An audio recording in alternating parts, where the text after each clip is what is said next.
కటు ఉగ్రవాదులను పట్టుకునేందుకు కూడా ఇప్పటికే పోలీస్ భద్రతా బలగాలు అయితే జల్లెడ పడుతున్నాయి. అయితే వీరిని గుర్తించి కొన్ని ఫోటోలను కూడా రిలీజ్ చేశారు. అయితే వీరిని పట్టుకుని వీరి ఆచూకీ తెలిపిన వారికి కూడా 20 లక్షల రూపాయల రివార్డు అందిస్తామంటూ కూడా ప్రకటించారు. అయితే వివరాలు తెలిపిన వారి విషయాలు కూడా గోప్యంగా ఉంచుతామంటూ ఇప్పటికే భద్రతా బలగాలు తెలిపారు.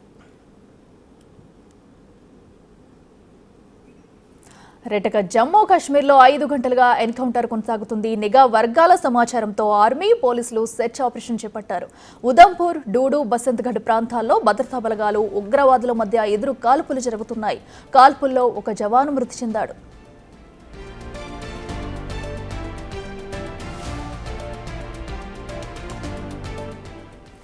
జమ్మూ కాశ్మీర్లో 5 గంటలుగా కూడా ఎన్కౌంటర్ కొనసాగుతూ వస్తుంది. నిఘా వర్గాల సమాచారంతో ఆర్మీ పోలీసులు సెర్చ్ ఆపరేషన్ చేపట్టారు. ఈ సెర్చ్ ఆపరేషన్లో కూడా ఇప్పటికే అటు ఎన్కౌంటర్ కొనసాగుతూ వస్తుంది. ఉదంపూర్, డూడు, బసంత్గఢ్ ప్రాంతాల్లో అటు భద్రతా బలగాలు ఉగ్రవాదుల మధ్య ఎదురు కాల్పులు కొనసాగుతూనే ఉన్నాయి. అయితే ఈ కాల్పుల్లో ఇప్పటికి ఒక జవాన్ అయితే మృతి చెందినట్లు కూడా ధృవీకరించారు. అయితే ఈ కాల్పులు కొనసాగుతున్న వేళ కూడా అటు ఆ ప్రాంతం అంతా కూడా అటు జల్లెడ పడుతూ కూడా అటు చర్యలు తీసుకుంటున్నారు.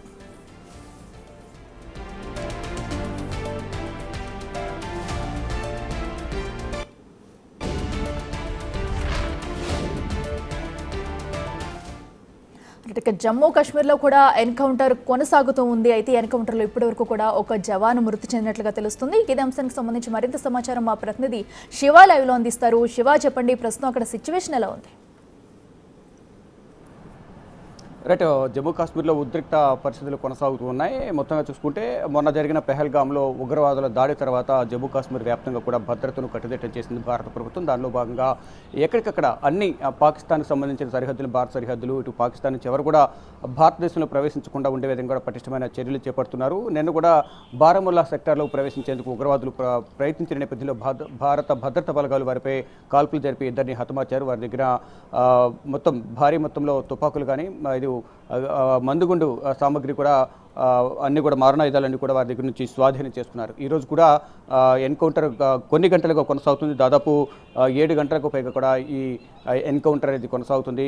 ఉగ్రవాదులపైన కాల్పులు జరుపుతున్నారు. ఈ కాల్పుల్లో ఇటు భద్రతా బలగాలు ఉగ్రవాదులకు మధ్య జరిగిన కాల్పుల్లో ఒక జవాన్ కూడా మృతి చెందినట్టు కూడా తెలుస్తుంది. ఉదంపూర్లోని డూడు, బసంత్గఢ్ ప్రాంతంలో భద్రతా దళాలు అలాగే ఉగ్రవాదుల మధ్య ఎదురు కాల్పులు జరిగాయి. ఈ కాల్పుల్లో ఆర్మీ జవాను మృతి చెందారు.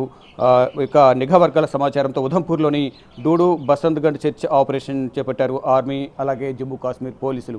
అయితే గత కొన్ని రోజులుగా కూడా జమ్మూ కాశ్మీర్లో పర్యాటక ప్రాంతాల్లో రెక్కీ నిర్వహించి ఈ టీఆర్ఎఫ్ సంస్థ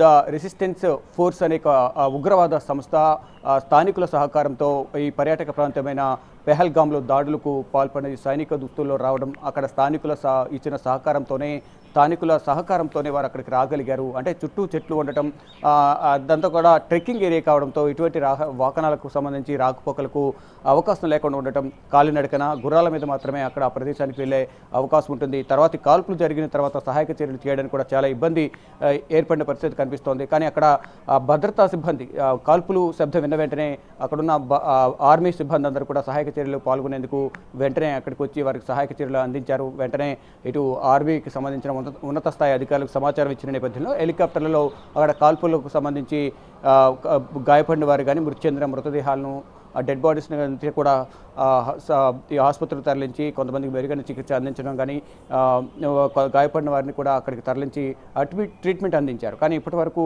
26 మంది చనిపోయారు.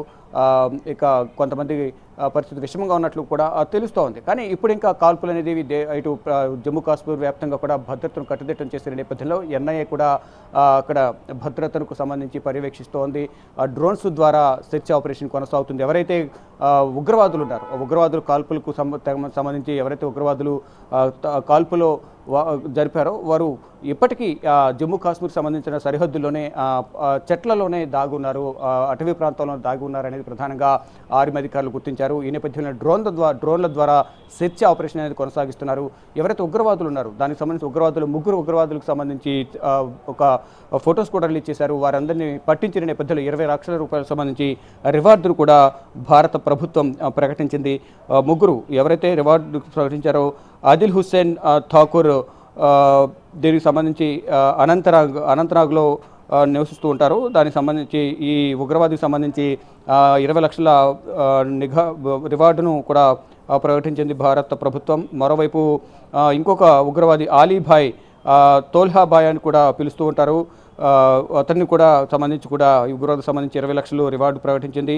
హుస్సేన్ మూసా హషీం మూసా ఇతనికి కూడా సులేమాన్ హసీన్ మూసా పేరు, అతను కూడా సంబంధించి ఒక అతని ఫోటోలు కూడా వాంటెడ్ లిస్టులో పెట్టి జమ్మూ కాశ్మీర్ ప్రభుత్వం జమ్మూ కాశ్మీర్ పోలీసులు కూడా ఈ 3 ఫోటోలను రిలీజ్ చేశారు. వీరిని పట్టించిన వారికి, వీరి సమాచారం ఇచ్చిన వారికి 20 లక్షల రివార్డు ఇస్తామంటూ కూడా తెలియజేశారు.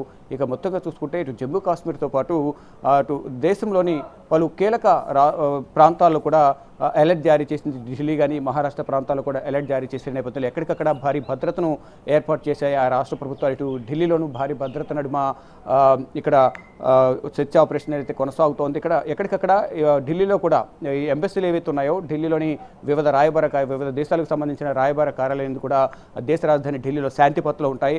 ఈ నేపథ్యంలో ఆ రాయబార కార్యాలయం వద్ద కూడా భారీ భద్రతను ఏర్పాటు చేశారు. మరొక పాకిస్తాన్ హై కమిషన్ వద్ద కూడా భారీ భద్రతను ఏర్పాటు చేశారు. పాకిస్తాన్కు సంబంధించిన ఎవరు కూడా ఇండియాలో ఉండొద్దంటూ కూడా కేంద్ర ప్రభుత్వం ఆదేశాలు జారీ చేసే నేపథ్యంలో ఇదైతే దౌత్యవేత్తలు ఎవరైతే ఉన్నారో పాకిస్తాన్ హై కమిషన్ కార్యాలయంలో ఎవరైతే ఉన్నారో వారందరూ కూడా ఖాళీ చేసి వెళ్ళిపోవాలని ఆదేశాలు జారీ చేసే నేపథ్యంలో అక్కడ కూడా భారీ భద్రతను ఏర్పాటు చేశారు. అంటే ఇక్కడ ఇటు హిందువులు, బీజేపీ నేతలు, కార్యకర్తలందరూ కూడా ఈరోజు ఉదయం హై కమిషన్ ముట్టడించడానికి వెళ్ళిన నేపథ్యంలో అక్కడ నుంచి వారిని త్రిమూర్తి మార్కు నందు కూడా తరలించారు. మరి అక్కడ నుంచి కూడా మళ్ళీ త్రిమూర్తి మార్గ్ నుంచి పాకిస్తాన్ హై కమిషన్కు నిరసనగా వెళుతున్న నేపథ్యంలో వారందరూ కూడా అరెస్ట్ చేశారు. ఇక మొత్తంగా చూసుకుంటే జమ్మూ కాశ్మీర్లో ప్రజెంట్ సిచ్యువేషన్ అంతా కూడా ఉద్రిక్తంగా ఉంది. ఉద్రిక్త పరిస్థితులు కొనసాగుతున్నాయి. భద్రతా బలగాలకు, ఉగ్రవాదులకు మధ్య కాల్పులు అయితే కొనసాగుతున్నాయి. ఎట్టి పరిస్థితుల్లోనూ ప్రధాని నరేంద్ర మోడీ కూడా వ్యాఖ్యలు చేశారు.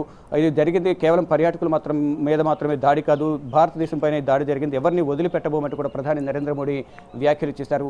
ఇక ఎవరైతే కుటుంబ సభ్యులు ఎవరైతే మృతి చెందారో, బాధితులు ఎవరైతే ఉన్నారో మృతి చెందిన వారి కుటుంబాలకు సంబంధించి భారత ప్రభుత్వం కానీ ఇటు రాష్ట్ర ప్రభుత్వాలు కూడా సంతాపం వ్యక్తం చేస్తూ ఉన్నాయి.